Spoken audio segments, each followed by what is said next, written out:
Second year class के इस session में हम रागेश्वरी राग की चर्चा करेंगे।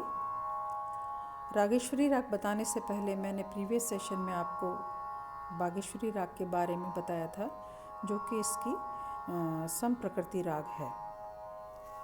रागेश्वरी राग में मैंने एक दोहा डाला है और उसके बाद इसका परिचय के बाद में इसकी बंदिश। यह राग खमाज थाट से उत्पन्न राग है। इसमें कोमल निषाद लगता है, कोमल नी यानी, और सारे स्वर जो हैं शुद्ध लगते हैं। इसके आरोह में रे और पा यानी ऋषभ और पंचम वर्जित है। अवरोह में सिर्फ पंचम वर्जित है, यानी जाते हुए 2 स्वर वर्जित हैं तो 5 स्वर लगे, और आते हुए अवरोह में 1 स्वर वर्जित है तो 6 स्वर लगे, यानी इसकी जो जाति है वो औडव शाडव मानी गई है।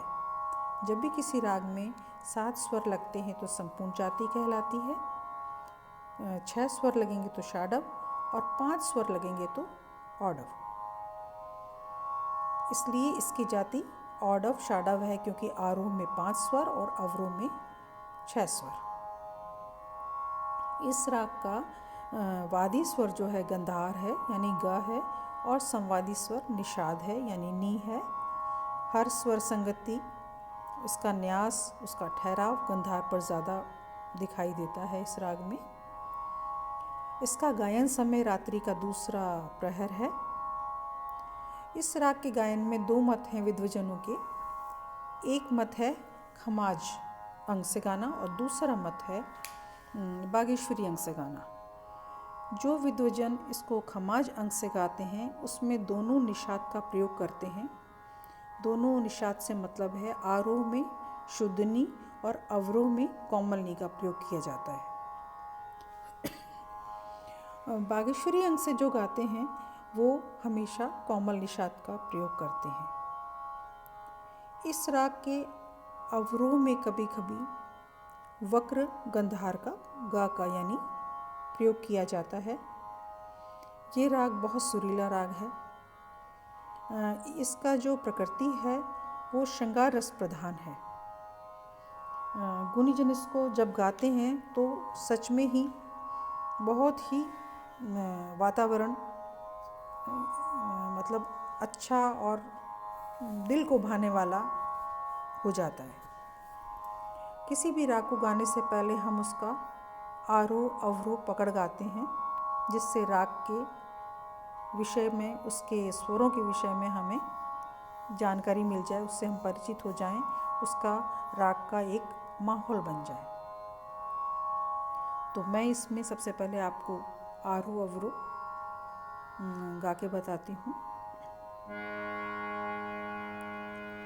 सा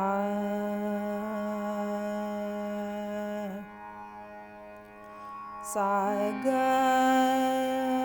ये ग शुद्ध है। सा ग मा धनी सा,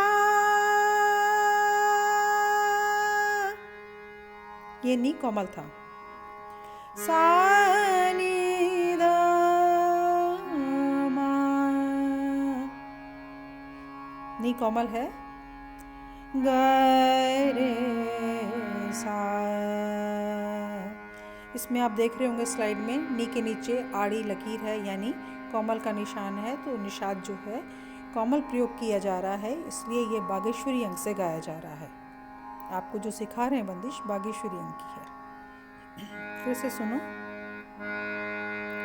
सा ग मा धनी सा, सा नी ध मा, ग रे सा, ध नि सा ग, ये पकड़ है। ध और नी इसमें मंद्र सप्तक का है। ध नि सा ग मा ग रे सा। फिर से सुनो इसको, आरोह अवरोह पकड़ को। सा ग म ध नि सा, सा नि ध म ग रे, सा ध नि सा ग म ग रे, सा। ये हुआ इसका राग का आरोह अवरोह पकड़। अब हम बंदिश पे आते हैं। बंदिश जो है इसमें 3 ताल में निबद्ध है। इसके बोल 3 ताल 16 मात्रा का है और उसके 4 विभाग हैं। हर विभाग में 4-4 मात्राएं हैं, आपको पता भी होगा। सबसे पहले मैं इस ताल के बोल आपको सुनाऊंगी, उसके बाद हम बंदिश के बारे में चर्चा करेंगे।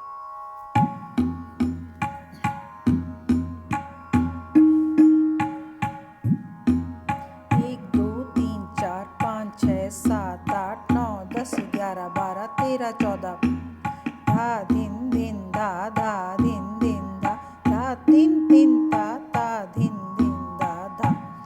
ये हुए इसके छोटा ख्याल जिसमें निबद्ध है 3 ताल में, उसके बोल। अब प्रश्न है कि हम इसको लय के साथ, ताल के साथ बंदिश को कैसे गाएंगे। उसमें हम सबसे पहले देखते हैं कि सम का निशान कहाँ पर है। इसमें सम का निशान यानी पहली मात्रा जो है लगन लगी के गी पे है। इसकी जो ख्याल के बोल हैं वो हैं लगन लगी तुमरे चरण की, शरण का विधि तोरी पाऊँ। तो गी जो है, लगन लगी का जो गी है उस पे सम है, पहली मात्रा है। अब प्रश्न होगा कि ये हम उठाएंगे कहाँ से, स्टार्ट कहाँ से करेंगे। तो सम से पहले के जो बोल हैं उनको मुखड़ा कहते हैं और वहीं से स्टार्ट करेंगे। वो कितनी मात्रा के हैं वो बोल गिनेंगे तो वो 5 मात्रा के बोल हैं। लगन ल तक 5 मात्रा है। 5 मात्रा का जब मुखड़ा है तो हम इसको कैसे, कहाँ से उठाएंगे। उसके लिए हमने 16 मात्रा की जो ताल है उसमें से 5 मात्रा घटाई, 11 बच गया, 11 को हमने छोड़ दिया और 12वीं मात्रा से हमने ये बंदिश शुरू कर दी।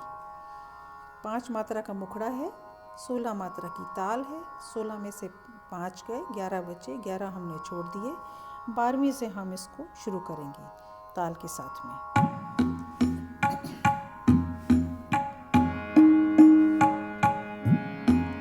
1 2 3 4 5 6 7 8 9 10 11 12 13 1 2 3 4 लगन लगी तुम्हारे चरण की, लगन लगी। ये जो गी है हर बार हम सम पर ला रहे हैं, पहली मात्रा पे ला रहे हैं। फिर से देखो,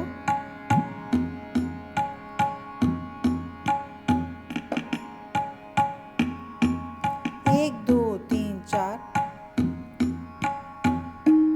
लगन लगी तुम्हारे चरण की, लगन लगी तुम्हारे चरण की, शरण का विधि तोरी पाऊँ। लगन लगी तुम्हारे चरण की, शरण का विधि तोरी पाऊँ। लगन लगी तुम्हारे। ये हुआ स्थाई। अब हम अंतरे पे आते हैं। तो अंतरा कहाँ से शुरू करेंगे। अंतरे में सबसे पहले देखेंगे हम सम कहाँ पर है। तो अंतरे में क्रॉस का जो निशान है वो है गी पे, रटन लगी तोरे नाम की। तो रटन लगी का जो गी है उस पर सम का निशान है। 5 मात्रा का मुखड़ा है। सबसे पहले मात्राएं गिनेंगे तो 5 मात्रा का मुखड़ा है और वही 12वीं मात्रा से ये स्टार्ट है। तो स्थाई की पहली पूरी लाइन गाएंगे और उसके बाद में हम अंतरे की लाइन पकड़ेंगे।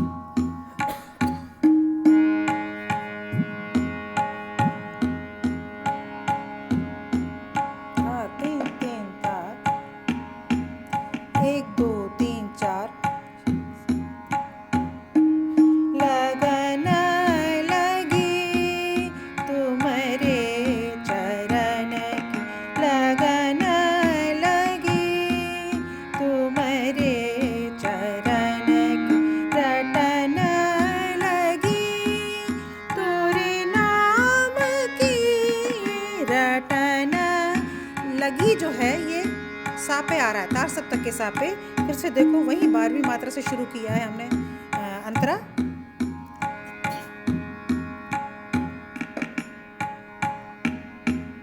1 2 3 4 रटन लगी तोरे नाम की तरस बिना कैसे तन की राम रंग तपन बुझा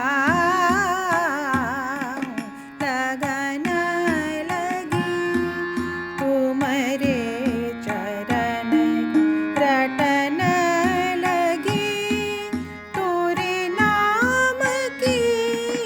रटन लगी तोरे नाम की तरस बिना कैसे तन की राम रंग तपन बुझा लगन लगी तुम्हारे चरण की। ये जो बंदिश है, इसमें थोड़ा ये जो तान का जो पोर्शन है, इसको हमें ध्यान करना पड़ेगा। राम रंग तपन बुझाऊं वाला, और उधर ऊपर जो है स्थाई में शरण का विधि तोरी पाँव पे, इस पे थोड़ा ध्यान देना पड़ेगा।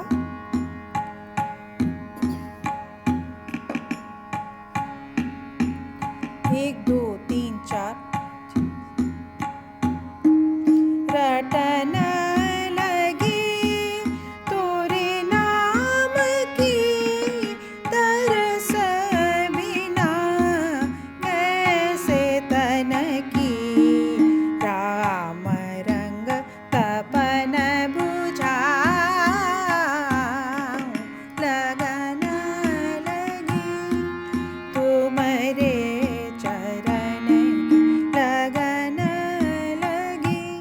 ये जो है स्थाई पूरी अंतरा पूरा गाया है, और इसमें आप जो विशेष रियाज वाला जो जगह है, वो तान वाला पोर्शन है, उसको थोड़ा आप देखेंगे और तबले के साथ इसको गाने की प्रैक्टिस करेंगे। आशा है आपको समझ आ गया होगा। Thank you.